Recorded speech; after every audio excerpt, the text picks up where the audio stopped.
kick with the concentric stuff. Mm-hmm. So one of my favorite brands is Cali Audio, and they just released this little thing. Oh, what's that? It's a ultra Nearfield studio monitor setup, and it's using the 4.5-inch concentric from their IN-5. Oh, the IN lens. Yeah. Nice. And so they just put in these little orbs, right? Yeah, Is that I like mean, a we've base seen this module type of, behind it? and this is, they call it a base, I think like a base module. Yeah. Base model. Somebody What do you put that on the back of your chair or something? No, it's supposed to sit on your desk. It's supposed to sit on your desk. Okay. Yeah, the woofers here are still like, I don't know, like 4.5-inch woofers. So Gotcha. they're really Are they passive or are they they're not self-powered? sub, Or so- is the amplifier inside the sub? Yeah, so this is the amplifier, all the Class stuff D is here, powered. and it goes down to 39 hertz. So that's not sub territory at all, right? Mm-hmm. But it was just interesting, this whole setup where you put. I guess you're supposed to be able to put your monitor on this thing. I don't know, but concentric. I'm all about concentric. The interesting thing about this is these are crossed over. Let's see where it shows here. Does it show the exact frequency? Yeah, it does. So crossover from that concentric orb-looking thing is 280 hertz. Oh, that's Right? pretty low. Well, we usually say 80 hertz is what we recommend for a crossover. But the mid range. All right, so the mid range is 28. From that to the woofers, like thinking something else. So I talked to Charles Sprinkle. He's one of my favorite speaker designers, and he's the designer here at Cali Audio. And I said, why'd you do 280? Like I have these monolith ones that go down to 80. It's not like they're not huge.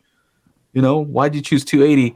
And he was just talking about intermodulation distortion, IMD, where basically if you think about the high frequencies and the woofer is acting as the waveguide, as the woofer is moving back and forth, that means your waveguide is moving back and forth.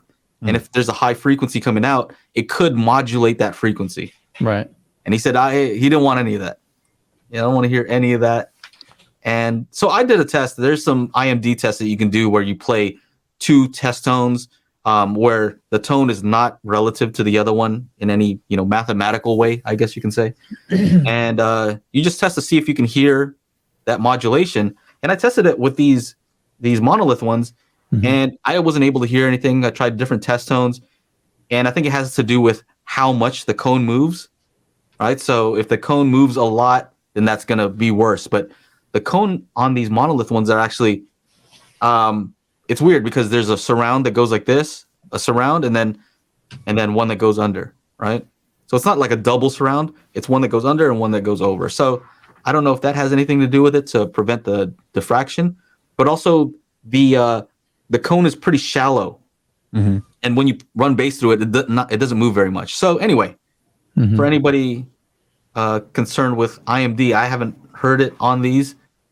And anyway, I was just gonna ask Aaron about that. Do you guys have any input? IMDb. IMDb. Okay. That's what I know. Yeah, exactly. Not so anyway, helpful. let me get this off the screen. I just thought that was kind of a That was pretty cool. I wonder Interesting if the tweeters are like are the drivers aimable, like up and down, or is it just kind of fixed? Well, it looks on like the little stand. That'd be kind of cool. Yeah, if you can just aim like them better. angle it. Yeah. yeah. You can. Closer, They said further away price from point you. is $5.99 on these. Mhm.